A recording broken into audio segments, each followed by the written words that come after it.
அதெல்லாம் ஒண்ணும் பண்ண முடியாது. சந்திரபாபு நாயுடு இவர் இருக்கிற வரைக்கும் நாளைக்கு பண்ணலாம். இருந்தாலும் கொஞ்சம் ஓங்கி அடிக்கிறது தாக்கி அடிக்கிறது இல்லையா?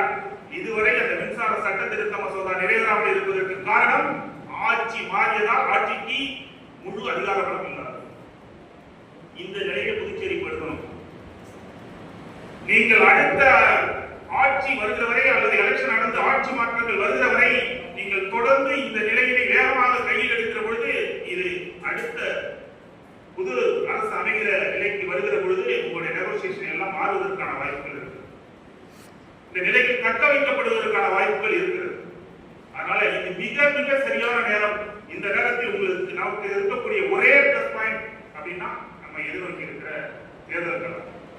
இதை வைத்து நாம் யுத்தத்தை வகுத்தாக வேண்டும். அப்பொழுதுதான் மின்துறை இவர்களிருந்து காப்பாற்ற.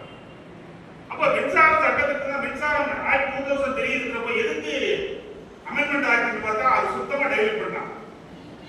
எங்க மாதிரி ஸ்டேட் கவர்மெண்ட்டுக்கு இருக்கிற அதிகாரம் கிடையாது. இப்ப ஸ்டேட் கவர்மெண்ட்ல இருக்கிற ரெகுலேட்டரி கமிஷனுக்கும் நானே பஞ்சாப்ல இருந்து ஒருத்தர் போட்டுக்குவேன், நானே குஜராத்ல இருந்து ஒருத்தர் போட்டுக்குவேன். நீ ஒண்ணும் பண்ண முடியாது. கொள்கையை மட்டும் நீ அறிவிக்கலாம். எத்தனை அக்ரிகல்ச்சர் சர்வீஸ் கொடுக்கணும், எத்தனை லட்சம் சர்வீஸ் கொடுக்கணும் மட்டும் வேணா நீ சொல்லலாம். மற்ற எல்லாவற்றையும் நாங்களே பார்த்துக் கொள்வோம் அப்படின்னு ஒரு இதுதான் அது அமெண்ட்மெண்ட்ல இருக்கு. எப்படி ரொம்ப சீக்கிரமா உங்களை கபலீகரம் பண்றாங்களோ எங்களை கபலீகரம் பண்ண முடியல ஸ்டேட் கவர்மெண்ட் அப்படின்றதுனால அதையும் டைவர்ட் பண்ணதா கொண்டு வந்த சட்டம் இருக்கு. அப்ப முழுமையாக மின்சாரத்துறையை எல்லா மாநிலங்களிலும் இன்னைக்கு டெல்லி மின்சாரத்துறை தனியார் மயம் இருக்கு. மின்கட்டணம் எவ்வளவு தெரியுமா? இன்னைக்கு கார்பரேஷனாக இருந்தாலும் ஆந்திரா வந்து ஏற்கனவே ஆயிடுச்சு. கர்நாடகா போயிருக்கு. 5 டிஸ்ட்ரிபியூஷன் கம்பெனிஸ் இருக்கு. அதுல 3 டிஸ்ட்ரிபியூஷன் கம்பெனி பிரைவேட்ல இருக்கு. 2 டிஸ்ட்ரிபியூஷன் கம்பெனி தான் அவங்க கண்ட்ரோல்ல இருக்கு. ஒரு டிஸ்ட்ரிபியூஷன் கம்பெனி என்ன சொல்லிருக்காங்க தெரியுமா? 8.9% லைன் லாஸ்ல வந்து நீ கூட வச்சிருக்க, அதனால இத்தனை கோடி ரூபாய் லாஸ். அந்த ஏரியும் அந்த கவர்மெண்ட் சேர்ந்து கட்டணும் ஒரு இது போட்டான்.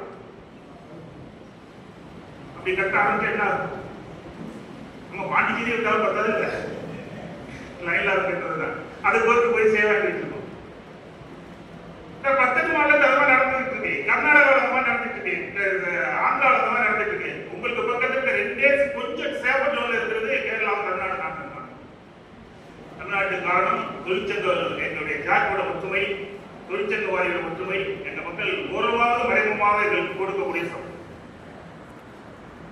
அப்போ எல்லாத்தையும் கபலீகரம் பண்ணி எல்லாத்தையும் ரீபெண்டலிங் பண்ணு, ரீசைக்கிளிங் பண்ணு, பிரான்சைசி பண்ணுறான். சரி, அப்படி பண்ணாத ஸ்டேட் என்ன பண்ணுவான்? லோன் கொடுக்க முடியாது. நீ ரீபெண்டலிங் பண்ணிட்டு வா. அதுதான் 5 கார்பரேஷன் ஆச்சு. 2 தான் 3 தான் ஆரம்பிச்சான். இப்ப அதுக்கு பிறகு 2